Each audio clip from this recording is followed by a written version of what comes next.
Prezados irmãos e irmãs do programa Arte Espírita em Foco, o vídeo Arte Espírita em Foco. Então nós estamos aqui novamente para falarmos de arte espírita, para refletirmos sobre a doutrina espírita a partir de narrativas literárias. Nós estamos utilizando atualmente contos de um amigo nosso chamado J. Marques, que ele faz poesia, faz contos, e ele me disponibiliza esse material para eu fazer a divulgação para vocês. Então o conto de hoje, a narrativa de hoje, intitula-se O Operário e o Industrial. E é uma história que fala a respeito de um industrial chamado Dr. Marçal Magalhães. Marçal Magalhães é o nome de um dos personagens principais.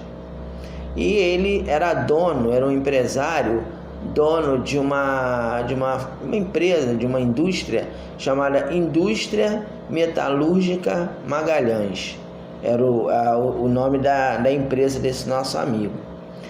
Então ele era uma pessoa muito poderosa e ele tinha um empregado, um operário chamado Benedito. Era um homem negro, humilde, e que começaram a trabalhar lá na metalúrgica do industrial, mas devido a ele ser um empregado de confiança, o doutor Marçal o contrator mudou ele de função. Ele começou como operário, aí ele colocou como motorista particular dele e seu empregado de confiança. E a vida do Dr. Marçal era uma vida de certa forma trágica, porque ele perdeu os dois grandes amores da sua vida. A sua esposa, que ele amava muito, faleceu e deixou para ele uma filha única, uma menina muito bonita, que ele era filha única, e ele, depois da viuvez, ele teve que criar a menina sozinho, né? Ele não quis casar de novo, ele era apaixonado pela sua esposa e não casou novamente. Então ele ficou ali encarregado de criar a sua filha sozinho. Só que teve um problema. Quando a menina completou 23 anos, ela estava na flor da idade, e aí ela estava naquele momento. Essa narrativa passa-se em 1920, no início do século 20, né? Então, o ano que nós estamos nos referindo é 1920. E esses fatos já tinham acontecido, quer dizer, antes de 1920, esses fatos já tinham acontecido. Bem, então, quando a nossa amiga Amanda completou 23 anos, ela contraiu a tuberculose, e naquela época a tuberculose não tinha cura, não tinha medicamento. Tuberculose era morte na certa. Então, ela veio a falecer. E foi naquele momento em que ela estava começando a frequentar. Ele era um homem muito poderoso, conhecia políticos, conhecia pessoas importantes, e ele levava a sua filha porque ele estava programando um casamento com um jovem de uma outra família importante, para que ela se tornasse cada vez mais requisitada, que a fortuna, da família pudesse aumentar cada vez mais. E aí veio, com 23 anos, ela estava muito bonita, muito requisitada e tal, aí ela adquiriu a tuberculose, faleceu em pouco tempo, pouco tempo ela faleceu. Era chamada tuberculose galopante, que começava com resfriado, passava com uma pneumonia, e aí depois a tuberculose tomava o pulmão e ela veio a falecer. Então, depois que ele perdeu essas duas pessoas queridas, ele se tornou uma pessoa muito revoltada. Ele era católico praticante, ele frequentava a missa, não era um homem mau, ele era apenas uma pessoa orgulhosa. Era uma pessoa extremamente orgulhosa porque ele era uma pessoa importante, ele tinha muito dinheiro e ele, devido ao orgulho, ele não tratava muito bem os funcionários. Inclusive, ele tinha uma relação, apesar dele gostar muito do Benedito, né, do seu motorista particular, seu empregado de confiança, ele tratava mal o Benedito, chamava o Benedito de negro preguiçoso, gritava com ele, o humilhava. E o Benedito, que precisava do emprego, né, então ele acabava, e naquela época também não se tinha essa noção de racismo, de assédio moral, quer dizer, todas essas conquistas, né, que a raça negra e os trabalhadores foram conseguindo ao longo do tempo. Naquela época, década de 1920, isso não se cogitava, né? Então o Benedito tinha que ouvir e ficar quieto, então ele seria mandado embora. Então, depois que o Dr. Marçal Magalhães teve essas duas perdas, ele se tornou uma pessoa muito revoltada, e ele, que era católico praticante, que ia na missa, tomava hóstia, ele abandonou tudo, largou tudo, falou que Deus não existia, começou a blasfemar, ficou aquele momento que se fala que ficou de mal com Deus, né? Ele ficou de mal com Deus. Falou que Deus não existe, se Deus existisse eu não estava nessa situação. E uma coisa que o incomodava muito é que ele morava numa mansão e de repente a mansão ficou vazia, né? Ficou ele e os empregados. E ele sentia a falta da esposa, sentia a falta da filha. Aí o que ele fez? Ele tomou uma decisão radical. Ele alugou a sua mansão e foi morar na sua indústria. Então ele fez do seu escritório a sua casa. Era um escritório espaçoso, era uma indústria muito bem constituída. Então era como se fosse um apartamento que ele tinha ali dentro da empresa, e ele ficou morando ali. Ele ficou viciado em trabalho. Aí, para compensar essas perdas que ele teve, ele botou na cabeça que ele seria o homem mais rico do Brasil ou o mais rico da Terra. E por que isso? Porque o Dr. Marçal, além dele ser industrial, ele era um pesquisador, ele era químico. Ele era formado em química. Então ele fazia uma pesquisa para que as ligas de ferro se tornassem mais baratas. Ele estava fazendo uma pesquisa para baratear a construção das ligas de ferro da sua empresa. E logicamente, se ele conseguisse atingir aquela tecnologia era uma tecnologia inovadora na época, e ele ia se sobressair e ia talvez chegar até a ser o homem mais rico da Terra. Então ele botou isso na cabeça. Para ele compensar essas perdas, ele focou nessa situação. E aí ele ficou morando lá na indústria, e ele raramente saía do seu escritório, da sua empresa, né? Da sua empresa não, da sua sala, né? Do seu escritório. Ele ficava ali pesquisando, varava a noite pesquisando, lendo livros de química, de física, enfim, a vida dele era aquela pesquisa, aquela leitura, aquele estudo contínuo, que ele queria descobrir uma tecnologia na qual ele pudesse fazer com que as ligas de ferro fossem mais baratas, mais leves, e ele pudesse ganhar muito dinheiro e pudesse se tornar o homem mais rico do Brasil ou da Terra. Porque naquela época, 1920, era o boom da indústria, né? Era 1920, se a gente fizer um recorte histórico, na Europa era chamado os anos loucos. Então a literatura, a arte, a indústria, estava tudo em alta. E o mundo tinha acabado de presenciar a Primeira Guerra Mundial. A Primeira Guerra Mundial acabara em 1918. E aí houve aquela euforia, porque considerou-se que a fundação da chamada Liga das Nações, que foi a precursora da ONU, que a partir daquele momento não ia ter mais guerra no mundo, que a ciência ia resolver todos os problemas. Então havia uma febre de novidades.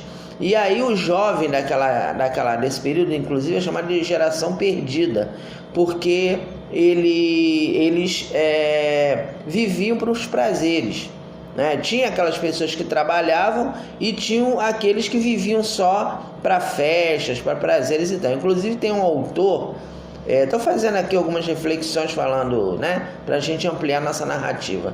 Tem um autor que escreveu um livro chamado O Grande Gatsby, que é o Scott Fitzgerald, que ele retrata bem esse momento, né? O Grande Gatsby era um playboy, era um homem rico, né? E ele vivia dando festa, ele queria conquistar uma moça que ele amava na juventude, e ele vivia dando festa na casa dele. Ele tinha uma mansão muito grande, ele dava festa, convidava toda a nata da sociedade norte-americana e vivia ali dando festa, enfim. Então era esse o clima. E em função desse clima, o doutor Marçal Magalhães, apesar de ele não participar de festa de nada, ele via focado no trabalho, ele queria ser o homem mais rico do Brasil ou da Terra. Ele botou isso na cabeça, que ele seria isso, e a vida dele era essa. Então ele vivia ali enfurnado no escritório e não saía para nada. Ele dormia no escritório, almoçava no escritório. E aí ele chamava o Benedito e falava para o Benedito: Benedito, vá à Colomba, confeitaria Colomba, e traga biscoito, traga minha champanhe. Então todo dia ele tomava uma dose de champanhe francesa caríssima, era um hábito que ele tinha. Então vai lá, compra minha champanhe, traz meu almoço, e vivia ali no escritório. Aí o tempo foi passando e houve um momento, esse período de 1920, em que ele viu que ele tinha se aproximado, né? Ele estava se aproximando da descoberta dessa tecnologia que ele queria. E aquilo ali deixou ele muito eufórico. Ele estava pesquisando, só que faltavam alguns detalhes. Ele estava ali batalhando e nada de conseguir, mas ele tinha fé que ele ia conseguir. Aí teve um dia que o Benedito chegou para ele e falou assim: doutor, tem uma moça aí fora que ela quer conversar com o senhor. Ela quer conversar sobre essa pesquisa que o senhor está fazendo, porque ela é uma pessoa representante de uma empresa e ela está querendo saber da pesquisa para fazer uma parceria com o senhor. Pronto, foi o suficiente. O doutor Marçal era uma pessoa irritável, era uma pessoa que se irritava com pouca coisa. Então ele achou que alguém tinha roubado as suas pesquisas e tinha passado para alguma empresa concorrente. Então ele teve um acesso de raiva, né? E aí estava naquele momento em que o Benedito estava ali com uma champanhe e 2 copos de cristal. Ele quebrou o copo, jogou o copo na parede e ficou falando que ia processar quem tinha roubado o segredo dele. Aí o Benedito falou assim: doutor, calma, tome a sua champanhe, ouça pelo menos o que a moça tem a dizer. O senhor tá muito nervoso, fique calmo. Aí ele, tá bom. Aí tomou lá a champanhe e falou: então manda essa mulher entrar, e se for alguma coisa que alguém tenha me roubado minha pesquisa, eu vou processar. Quem era a pessoa? Era a Amanda, que já estava morta, né? Aí quando o Marçal viu a Amanda, ele levou um susto. Falou assim: ué, que isso? Você já morreu? Como é que você está aqui? E ficou lá confuso, né? E o Benedito ali do lado dele, do lado acompanhando a cena. Aí ela falou: papai, eu vou lhe fazer um convite. O senhor vai... Ela primeiro, né, se aproximou dele, beijou, fez um carinho nele, né? Afagou o pai, matou a saudade.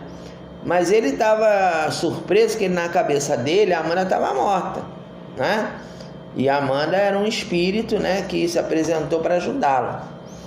Aí ele falou: mas como é que pode? Você está morrendo, você está morta. Ele falou assim: papai, vamos fazer o seguinte, venha comigo aqui fora, vamos dar um passeio. O senhor já está muito tempo aqui dentro desse escritório, vem comigo aqui fora. Aí conseguiu tirar o pai de lá de dentro. Quando ele chegou lá fora, ele olhou para o prédio da indústria dele. Era um prédio abandonado e sombrio, em ruínas. E o nome da firma, né, que era Indústria Metalúrgica Magalhães, estava lá com uma placa enferrujada, mostrando que aquela fábrica já não existia mais. Ou seja, o nosso amigo Marçal Magalhães estava desencarnado há muito tempo e criou um processo que nós chamamos, nós espíritas, né, chamamos de fixação mental, que é quando o espírito cria um ambiente próprio na sua cabeça, e para ele ainda está na casa dele, está na indústria, está na fazenda, quer dizer, no lugar que ele gosta. Ele estava lá na indústria, só que a indústria não tinha mais a movimentação que ele imaginava, era um prédio abandonado.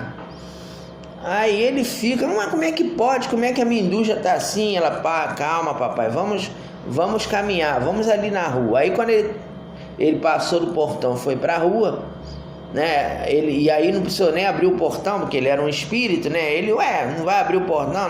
Não precisa. Aí passou, aí já estava passando um casal, e a moça, né, era um casal de namorado, e a moça falando assim, fulano, falando com o namorado, fulano, esse prédio aí é mal assombrado. Aqui, em determinados momentos, se houve um homem que falam que é o dono da empresa, né? Uma pessoa que era o dono da empresa, ele gritando, chamando um tal de Benedito, pedindo champanhe, pedindo para ir na confeitaria Colombo, né? E as pessoas ouvem isso aqui à noite, ninguém passa aqui nessa calçada, e de dia também às vezes ouve uma gritaria aí dentro, diz que é o espírito do dono da empresa que está aí. Aí ele levou um chão, que isso? Então, como é que pode? Aí ele, calma, vamos lá. Aí atravessaram a rua e entraram numa loja, numa papelaria.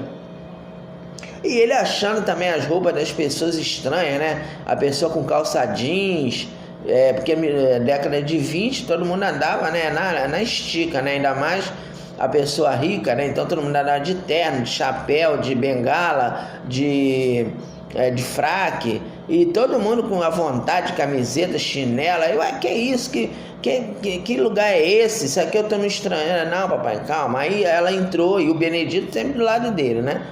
Aí ele entrou lá na loja e ela olhou um calendário, falou assim, papai, olha ali.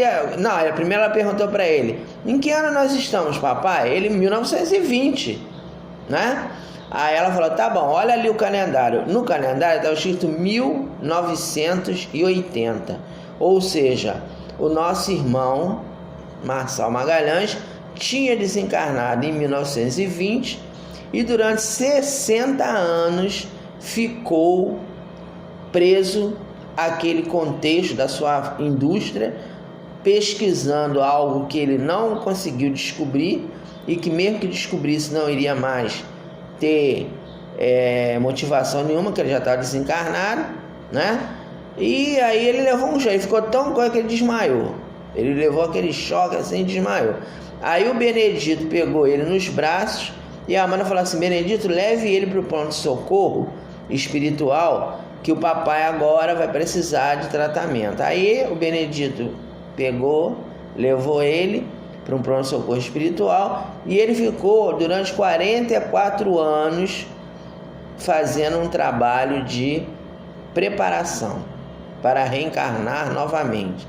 Como ele era um espírito muito endurecido, muito orgulhoso, né? Ele, como eu estou falando, ele não era mau, mas era aquela pessoa orgulhosa. Aí ficou 44 anos desencarnado. Aí depois de 44 anos, então lógico, 2024, né? O ano que nós estamos. Você pegar 1980 e somar, né?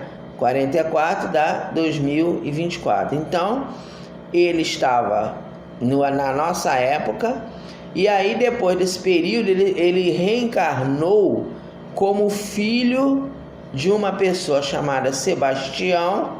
O seu pai seria o Sebastião e a sua mãe seria uma mulher chamada Ernestina, que nada mais era do que a reencarnação do Benedito e da filha dele, que era Amanda. Então os dois, que eram muito preocupados com eles, combinaram, né, de se casar aqui no plano terreno numa nova existência, se casaram e receberam um menininho negro numa favela carioca, para que ele, através de uma vida, logicamente também que a inteligência dele, a cultura dele, os seus conhecimentos não seriam apagados, ele seria uma pessoa ainda inteligente, mas seria uma vida mais difícil, provacional, para que o seu orgulho fosse domado, para que ele entendesse que a gente reencarna não é para ter honrarias, não é para ser o homem mais rico da terra, é para servirmos a Jesus. Então ele teve que passar por essa provação, por essa prova. Bom, então, o que a gente pode imaginar, o que nós podemos tirar de lições para nós? Primeiro, o orgulho é algo que nós temos que combater. Logicamente que a doutrina espírita não é contra quem é rico, não é contra quem tem dinheiro, não é contra quem é inteligente, né? Agora, a pessoa tem que procurar ter humildade. A pessoa muito inteligente, muito rica, não deve perder-se da humildade. A humildade tem que fazer parte. Você vê que toda pessoa famosa que se mantém humilde, a pessoa se dá bem. Aquele que fica orgulhoso, achando que é o dono do mundo, né? Se perde, né? Se perde. Então a gente tem alguns exemplos, né? Eu já li, eu já até comentei com vocês aqui no outro estudo que eu sou fã dele, mas eu li a biografia do Tim Maia, Vale Tudo, né? Então o Tim Maia, ele era um gênio, mas me parece, no livro pelo menos está colocado, que ele não tinha humildade, ele não era humilde. Ele achava que ele era melhor do que todo mundo, que ele era melhor do que o Roberto Carlos, que a voz dele era melhor. E aí o que aconteceu? Ele começou a usar droga e veio a desencarnar rapidamente, né? Quer dizer, numa idade ainda não muito avançada, ele tinha 50 e poucos anos. E também não conseguiu controlar o peso dele, né? Ele sempre teve aquele problema de ficava gordo, ficava magro. Por quê? Por causa da vaidade, do narcisismo. Ele tinha uma atitude narcisista. Ele achava que ele era o melhor cantor do Brasil. Até era, mas ele não deveria deixar a humildade de lado. Me parece, pelo que eu li na biografia, que ele era muito brigava com as pessoas. Aí quando ele estava cantando que o som não estava bom, ele já ficava brigando com todo mundo e não ia ao show, saía no meio do show, quer dizer. Então, pelo que eu entendi, a humildade não era o forte do Tim Maia. Não tira o valor dele, não tira a genialidade dele, eu sou fã dele, mas a gente tem que reconhecer que nesse ponto ele errou, porque não foi humilde. Então a pessoa que é inteligente, que é culta, que é rica, tem que ter humildade. A humildade é fundamental. E também outra coisa, a gente não é pelo fato de você ter recurso, ter dinheiro, ter inteligência, que você vai ficar humilhando os outros, como o nosso irmão fazia com Benedito, né? Chamava de negro preguiçoso e brigava com ele, gostava dele, mas gostava lá do jeito dele. Então chamava ele de negro preguiçoso e tal. Então o Benedito, né, sofreu na mão dele, e ele era uma pessoa resignada. Depois que desencarnou, ele continuou, né, o seu processo evolutivo, não teve raiva, não tinha raiva do patrão, muito pelo contrário, ficou do lado dele para ajudá-lo, e o nosso irmão falhou aí, porque além de não ter humildade, gostava de humilhar as pessoas. Outra coisa, nós reencarnamos não é para ser melhor do que ninguém, né? Então a gente vê os exemplos, por exemplo, do Dr. Bezerra de Menezes, os exemplos de Chico, né? Em que a humildade, como a gente falou, é importante, e a pessoa não tem aquela intenção de querer ser o máximo, ser o melhor, ser o mais poderoso, né? Ser o mais o campeão, né? Quer dizer, se acontecer, se a pessoa, por exemplo, a Marta, né? Vamos dar um exemplo, a Marta do futebol, a rainha do futebol. Ela, pelo menos a postura dela, é uma postura que ela é top, mas ela não se deixou fascinar pela fama. Ela sabe conviver com a fama, ela sabe conviver com a...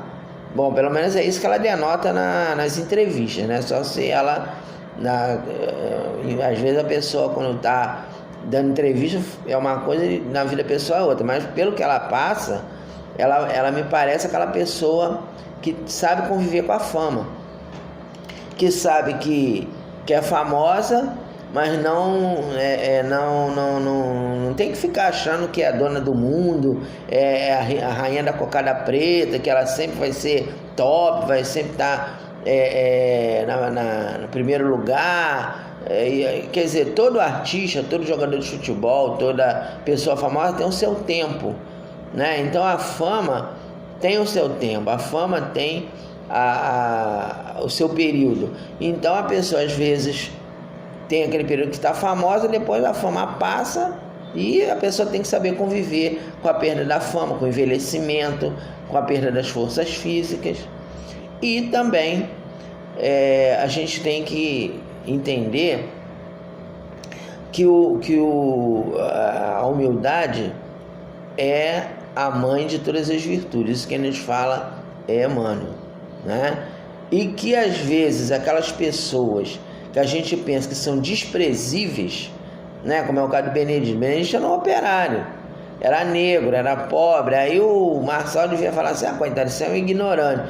Ele era muito espiritualmente, era muito superior ao Dr. Marçal. E nós temos no Evangelho uma passagem chamada Uma Rainha de França, que relata-se, supõe-se que seja uma mensagem de Maria Antonieta da França, na qual ela fala que ela foi rainha, mas que os seus empregados eram mais superiores espiritualmente do que ela. Então essa questão no mundo espiritual de fama, de sucesso, de dinheiro, no mundo espiritual isso não é importante. O importante no mundo espiritual é a evolução da alma. E às vezes os piores, os menores, os mais desprezados, os mais humilhados são os melhores. São aqueles que, do ponto de vista espiritual, estão mais avançados espiritualmente. Então, meus irmãos, era isso que a gente tinha para conversar com vocês neste vídeo. A gente está colocando o texto desses contos depois de um tempo junto com o vídeo. Quem quiser pode lê-lo, quiser utilizar em alguma encontro espírita, alguma coisa, também pode. O J. Marques não tem nenhum problema quanto a isso. Esses contos vão ser registrados, são registrados, né, direitos autorais. Então, quiser usar aí na aula de evangelização ou alguma coisa, a gente coloca o vídeo e o texto. Quem quiser usar o texto em algum estudo espírita, alguma coisa, pode colocar, que não tem problema nenhum. Então, meus irmãos, é isso que a gente tinha que conversar com vocês hoje. Que Jesus nos abençoe, e até o próximo vídeo, na qual nós teremos uma outra narrativa para conversarmos sobre doutrina espírita, tendo a arte espírita, a narrativa espírita como foco. Que Jesus nos abençoe.